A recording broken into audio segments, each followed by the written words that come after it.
Francisco Pizarro, 1475 to 1541. Francisco Pizarro, the illiterate Spanish adventurer who conquered the Inca Empire in Peru, was born about 1475 in the city of Trujillo, Spain. Like Hernando Cortes, whose career parallels his in many ways, Pizarro came to the New World to seek fame and fortune.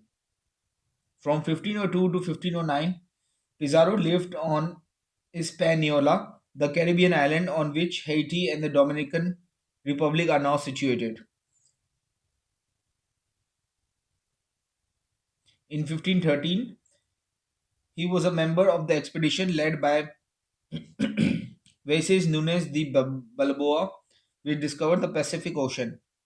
In 1519, he settled in Panama. In 1522, when Pizarro was about 47 years old, he learned of the existence of the Inca Empire from Pascual de Endagoya, a Spanish explorer who had visited it.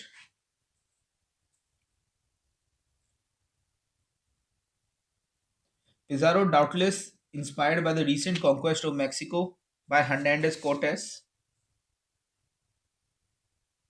decided to conquer the Inca Empire. His first attempt in 1524-25 was unsuccessful, and his two ships had to turn back before reaching Peru. On his second attempt in 1526 to 28, he managed to reach the coast of Peru and return with gold, llamas, and Indians. In 1528, he returned to Spain. There, the following year, the Emperor Charles V authorized him to conquer Peru for Spain and supplied him with funds for an expedition. Pizarro returned to Panama where he assembled the expedition. It sailed from Panama in 1531, at which time Pizarro was already 56 years old. The force which he had assembled included fewer than 200 men, while the empire that he had set out to conquer had a population of over 6 million.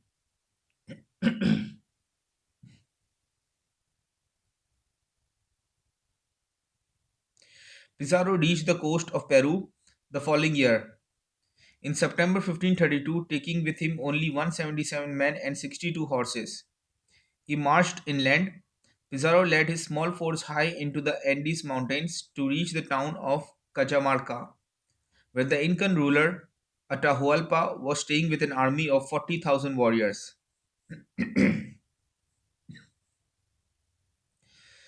Pizarro's troops arrived at Cajamarca on November 15, 1532. The following day, at Pizarro's request, Atahualpa left the bulk of his troops behind and, accompanied only by about 5,000 unarmed retainers, came to parley with Pizarro. In the light of what Atahualpa must have known, his behavior is baffling. From the time that they had first landed on the coast, the Spaniards had plainly demonstrated both their hostile intent and their utter ruthlessness. It is therefore hard to understand why Atahualpa permitted Pizarro's forces to approach Cajamarca unhindered.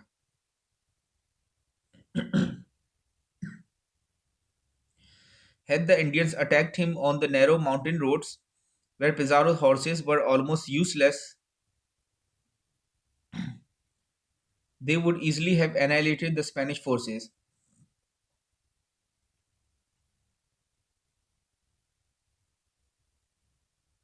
Atahualpa's behavior after Pizarro reached Cajamarca was still more amazing.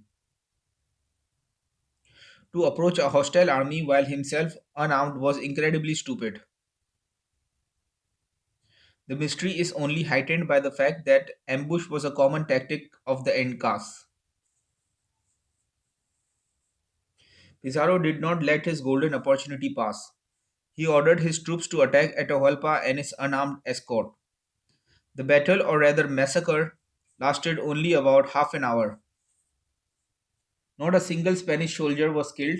The only one wounded was Pizarro himself, who suffered a minor wound while protecting Atahualpa, whom he succeeded in capturing alive. Pizarro's strategy worked perfectly. The Inca Empire was a highly centralized structure, with all authority flowing from the Inca or emperor, who was believed to be semi divine. With the Inca held prisoner, the Indians were unable to react to the Spanish invasion.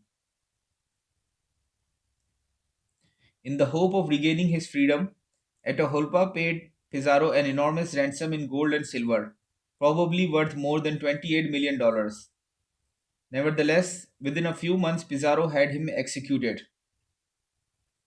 In November 1533, a year after the capture of Atahualpa, Pizarro's troops entered the Inca capital, Cusco, without a fight.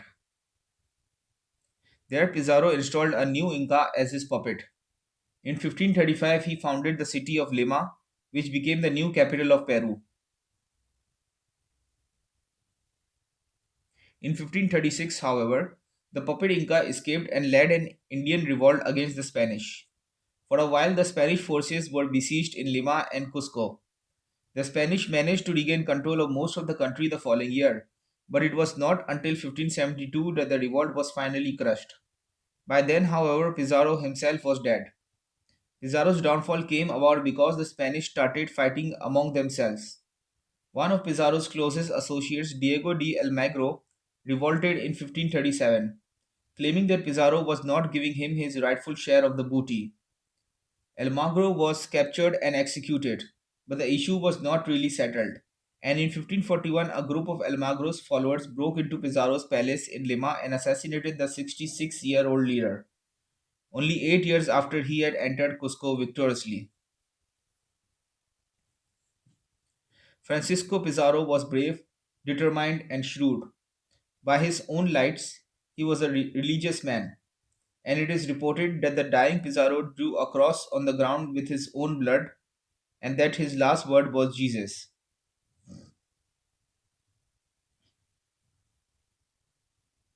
However, he was also an incredibly avaricious man, cruel, ambitious, and treacherous, perhaps the most brutal of the conquistadors.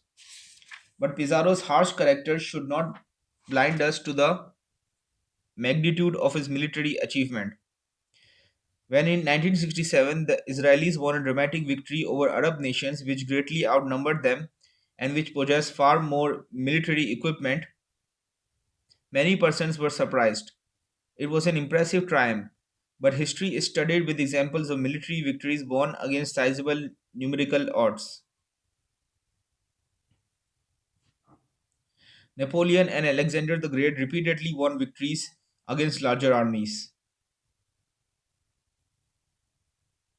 The Mongols, under the successors of Genghis Khan, managed to conquer China, a country which had at least 30 times their population.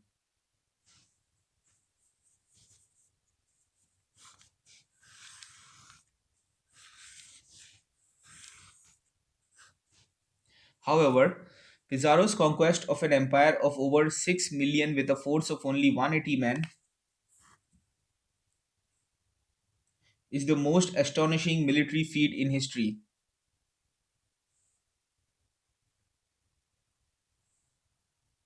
The numerical odds he overcame were considerably higher than those which faced Cortes, which invaded an empire of roughly 5 million with a force of 600 men.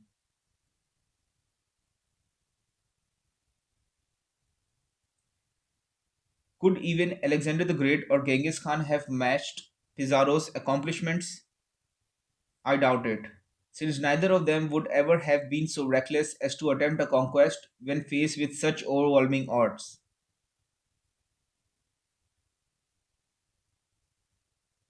But one might ask, did not Spanish firearms give them an overwhelming tactical advantage?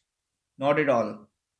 Arquebuses, the primitive firearms of the time, had a small range and took a long time to reload. Although they made a frightening noise, they were actually less effective than good bows and arrows. In any event, when Pizarro entered Cajamarca, only 3 of his men had arquebuses, and no more than 20 had crossbows. Most of the Indians were killed by conventional weapons such as swords and spears.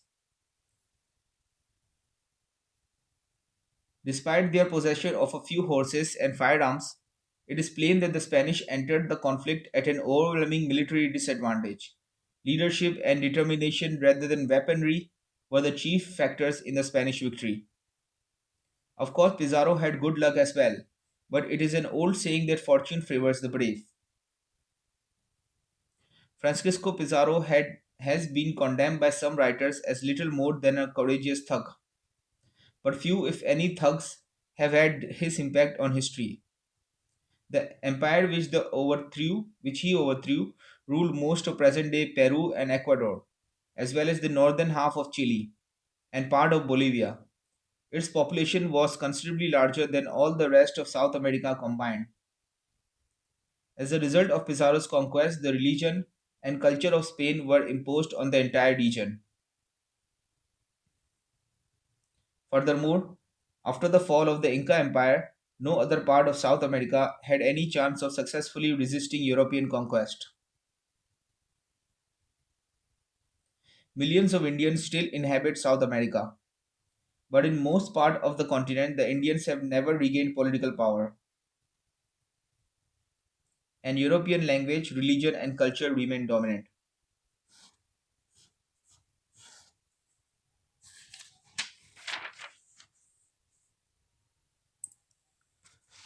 Cortes and Pizarro, each leading only small forces, succeeded in rather quickly overthrowing the empires of the Aztecs and Incas. This has led many people to suspect that the conquest of Mexico and Peru by Europeans was inevitable. Indeed, it does seem that the Aztec Empire had no real chance of maintaining its independence. Its location near the Gulf of Mexico and a comparatively short sail from Cuba left it vulnerable to Spanish attack. Even if the Aztecs had succeeded in defeating Cortes's small forces, larger Spanish armies were sure to follow fairly soon. The Inca Empire, on the other hand, was far better situated for defense. The only ocean bordering it was the Pacific, which was less accessible to Spanish ships than the Atlantic. The Incas maintained large armies, and their empire was populous and well organized.